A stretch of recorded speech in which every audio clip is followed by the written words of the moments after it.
Who are you trying to serve? What is that thing that's missing?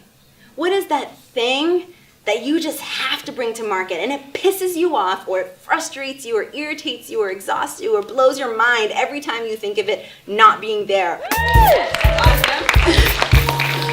So my name is Siobhan John, and I'm the founder of Secrets of a Side Hustler and Side Hustle Week. Secrets of a Side Hustler actually started as an event in 2013, and it really just came from an idea of wanting to have a conversation about what it means to have a side hustle and have this whole juggle of balancing life as an employee and an entrepreneur. And I called up like 4 of my friends, 2 of them are here today, and said, I want to have this panel discussion and interview you guys about what it's like to have a business and to work and all of the ups and downs that accompany it. Now, there are going to be some times when you're on this road that you need to dig deep for inspiration. And there are going to be some times that you need to dig deep for motivation. And those are the moments when you need to have an understanding of how to turn your mess into your message. Everything that you do stems from that core message. So you gotta really kind of love it and own it. And I happen to name my business what my core message is: make your mark. Not only do I want to make my mark, but I want to encourage other people to do the same. As women, as men, and as entrepreneurs, we are always students, but we are always teachers.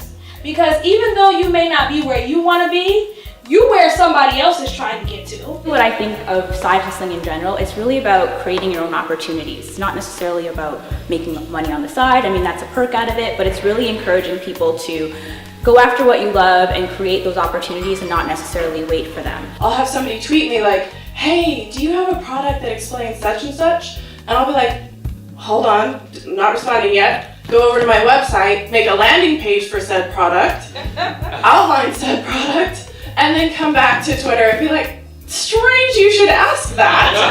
Yes, I do, and it is only $97 right now. A lot of you are like freelancing or infopreneurs or solopreneurs, and this is all a bunch of euphemisms for the word sole proprietor. So as soon as you do your taxes, you now need to click the box that says, I am a sole proprietor. So congratulations, you officially have a business as far as the CRA is concerned. What holes are other people leaving in the market? And then even for those of you who are side hustling right now, you're already established, what holes are you leaving in your content? Don't let somebody else come and fill those holes, fill them first, so that you are the resource for whatever it is that you want to talk about. We all know what we came here for was the books. I mean, y'all look good, you cute, it's been some good conversations, but we came for the books. The Busy Woman's Home Spa book, and I need some TLC. So,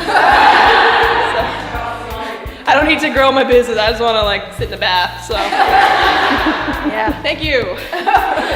My side hustlers in the room will understand this very well. When you are working mornings, when you are working nights, when you have to tell your friends, no, I can't go out because I'm working on this, you will find out very quickly what it is that you care about. I believe that brand and culture are synonymous, and what that means to me is that everything is about serving the essence and articulating the essence, and that every touch point of your business, be it a piece of collateral, an email exchange, an in-person interaction, everything is a touch point for that vibe. I don't just want to build a business, I want to build a movement, like something that's bigger than me and something that grows and other people can take and build off and make it their own. And that's all that business ever is trying to connect with somebody on the deepest level of what they're trying to accomplish in their lives, and the deepest level of your desire to help them do that. Yes, yes? You're only paying tax when you're making money. So if you end up owing, if you're prepared for it, it should actually be a Prosecco moment, not a whiskey moment, because we're actually celebrating the fact that your side hustle was super successful. And why don't we celebrate that by giving a portion of it away? Anyway, so that's that. I think it was a success. I think when you've got like the vibe and the buzz like that in the room where everybody's coming together over a genuine experience, you've got a golden ticket. Brain is filled with information, bursting with information. I'm glad I came. I think genuine. When you put a room of powerful people together, you know, amazing things happen. We had just so much honesty tonight, which is what I really appreciate. People who aren't just like, everything was perfect. People who actually tell you their true stories, what they've been through. Just so real and raw. And I feel like for anybody coming into the industry and starting and who wants to be an entrepreneur but isn't sure, they need those kind of real responses and real feedback so that they really can see that this is possible for them too. Having, I guess, Side Hustle Week now is just really an amazing thing to see where you can start with just having an idea and just putting forth that action. I didn't have any clue what this is going to look like when I started. Even Secrets of a Side Hustler started as an event, and now it's a community with people across Canada, a great network within Toronto, and I definitely feel inspired to see all of you guys here, a lot of you strangers, and having conversations and really feeling engaged with one another.